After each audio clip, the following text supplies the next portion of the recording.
Happy 111th anniversary sa lahat ng mga kapatid na Iglesia ni Cristo sa buong Pilipinas at sa buong mundo. Lalong-lalo na sa aming mahal na kapatid na Eduardo V. Manalo, ang leader ng Bayan ng Diyos sa panahong ito. Sa video na ito, titingnan natin yung simula ng Iglesia, ang kanyang paglago, ano yung mga gawain ng Iglesia ni Cristo na siyang magpapatunay na ang Iglesia ay ang tunay na Iglesyang tinayo ng ating Panginoong Hesus Kristo.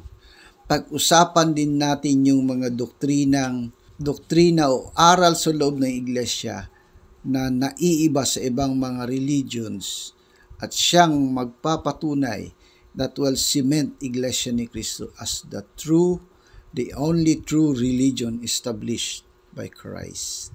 So let's start!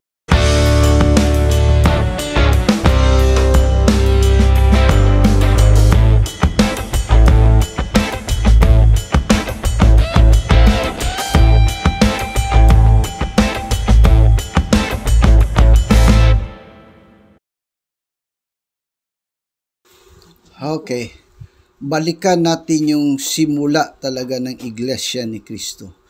Sa Biblia, nagtayo ang ating Panginoong Hesus Kristo ng Iglesia. Alam ng lahat yan, Matthew chapter 16 verse 18. Pagkatapos doon, namatay na ang ating Panginoong Hesus Kristo, umakyat na siya sa langit. Ano ang dahilan bakit tinayo ang Iglesia? So, si Kristo, alam din natin na sinugo siya ng ating Panginoong Diyos para isagawa yung salvation, yung pagliligtas sa mga tao. Sa kanyang pagliligtas, alam nating si Kristo ay walang kasalanan. Kaya isinaalang-alang yung kautusan ng Diyos na kung sino man ang nagkasala, siya ang magbabayad ng kanyang kasalanan. Sa utos na yon, hindi pwedeng i-save ni Kristo ang bawat isang tao dahil sa kautusan yon. Kung ikaw ang nagkasala, ikaw ang managot sa iyong kasalanan. Para maisagawa ni Kristo ang kanyang pagliligtas, nagawa ang Diyos ng isang taong bago. Ang isang taong bago ay binubuo ng isang katawan at isang ulo. Makikita natin yan sa Biblia. Ang katawan na tinutukoy dito ay ang Iglesia.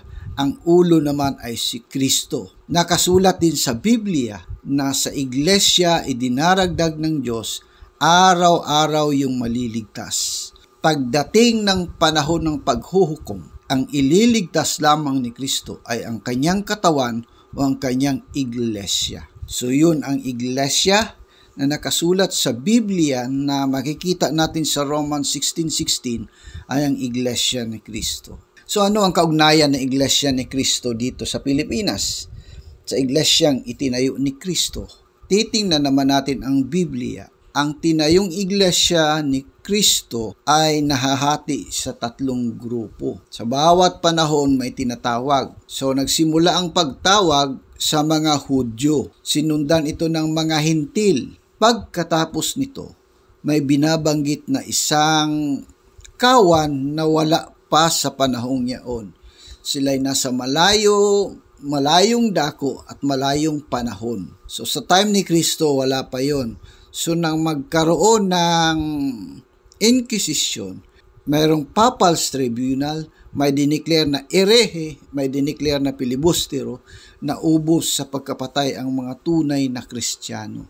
Kaya yung hula na mayroong anak ng Diyos sa malayong lupain at sa malayong dako, malayong panahon ay natupad sa bansang Pilipinas. So ano ang unang nangyari? Nagtawag ang Diyos ng kanyang sugo. So dumating yung takdang panahon, tinawag ng Diyos ang sugo para muling itayo ang Iglesia ni Kristo. So si kapatid na Felix Manalo ang naging katuparan ng sugo. Siya ang nagturo sa Iglesia mula sa isang tao, hindi siya mayaman, hindi siya makapangyarihan, hindi rin siya maimpluwensya, hindi rin siya malapit sa mga politiko. Nabuhay ang iglesia, lumago ang iglesia, nagkaroon ng maraming miyembro at ang unang central office ng iglesia ay makikita natin sa lugar na ito. Dito rin sa lungsod ng San Juan matatagpuan ang naging tanggapang pangkalahatan ng Iglesia ni Cristo noong taong 1923 hanggang taong 1930 at noong taong 1948 hanggang taong 1968. Dumating ang panahon na namaalam na ang sugo, ipinalit sa kanya si kapatid na Eranio G. Manalo, ang pangalawang executive minister ng Iglesia ni Cristo. Sa panahon naman ni KRD, pinatayo niya ang Central Temple sa Diliman, Quezon City, ang tabernacle at ang ibang mga buildings na makikita natin sa Quezon City. Sa panahon naman ni KRD, ang Iglesia ni Cristo, natupad nito ang hula na nakasulat sa Biblia na mula sa malayong silangan, pupunta ito sa kanluran. So nagkaroon ng unang pagsamba sa Amerika, then sunod-sunod na. Noong August 31, 2009, kapatid na Eranio G. Manalo, pinalitan naman siya ni kapatid na Eduardo V. Manalo. Sa panahon namang ito, umakyat ang Iglesia ni Cristo. Na-break nito ang digital divide. Nagkaroon ng maraming softwares ang Iglesia ni Cristo. Nagiging mabilis ang iglesia. Nagkaroon ng mga online meetings at iba pa. Sa panahon ding ito, pinatayo ang Philippine Arena. Natapos din ang Ciudad de Victoria. Dito isinasagawa ng Iglesia ni Cristo ang lahat ng selebrasyon na malakihan. Sa panahon din ni Ka Eduardo Manalo, tuloy-tuloy ang lingap sa mamamayan.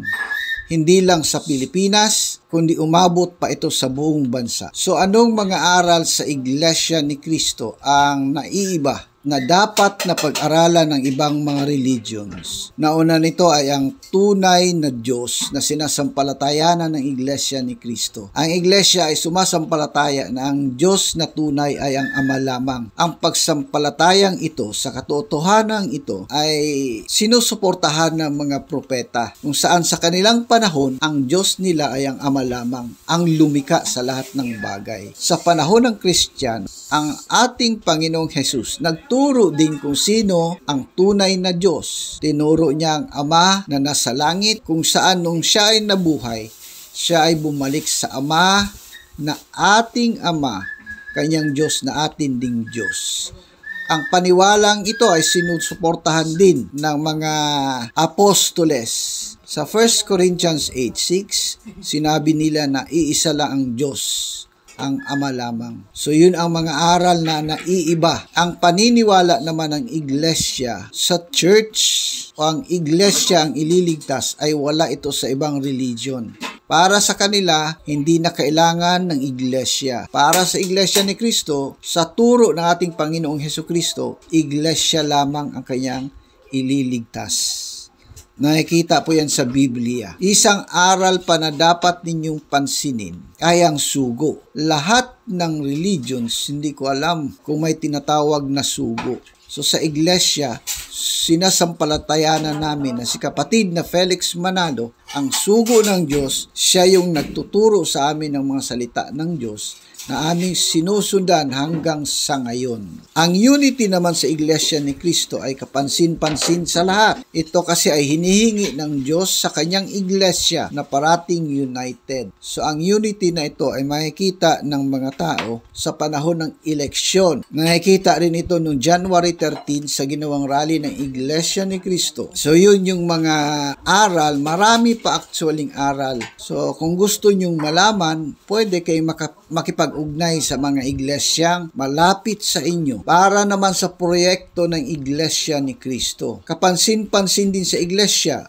ang iba't ibang kapilya kahit sa bundok makikita ninyo. Sa ibang bansa, ang kapilya ng Iglesia ni Cristo ay makikita rin natin. Ang iba ay mukhang lumang building dahil sa US, pag nabili mo yung mga lumang simbahan, hindi pwedeng sirain yun. So, ganun din ang nagiging mukha, pero nagiging Iglesia ni Cristo na kapilya yun. Sa iba't iba pang proyekto, hindi katulad ng ibang relihiyon, ang Iglesia ni Cristo ay may sariling pondo para sa kanyang mga social projects, social services na binibigay sa tao. Ito ay ang lingap sa mamamayan. Makita natin sa Pilipinas. Sa mga nakarang buwan, makita natin ang Iglesia ni Cristo sa Canada. Makita natin sa Africa na ginagawa nito ang lingap sa mamamayan. Hindi po ang Iglesia nang hihingi ng proyekto sa gobyerno na siyang i-implement niya, hindi rin nang hihingi ng mga ambulansya. So ang iglesia ay may sariling pondo para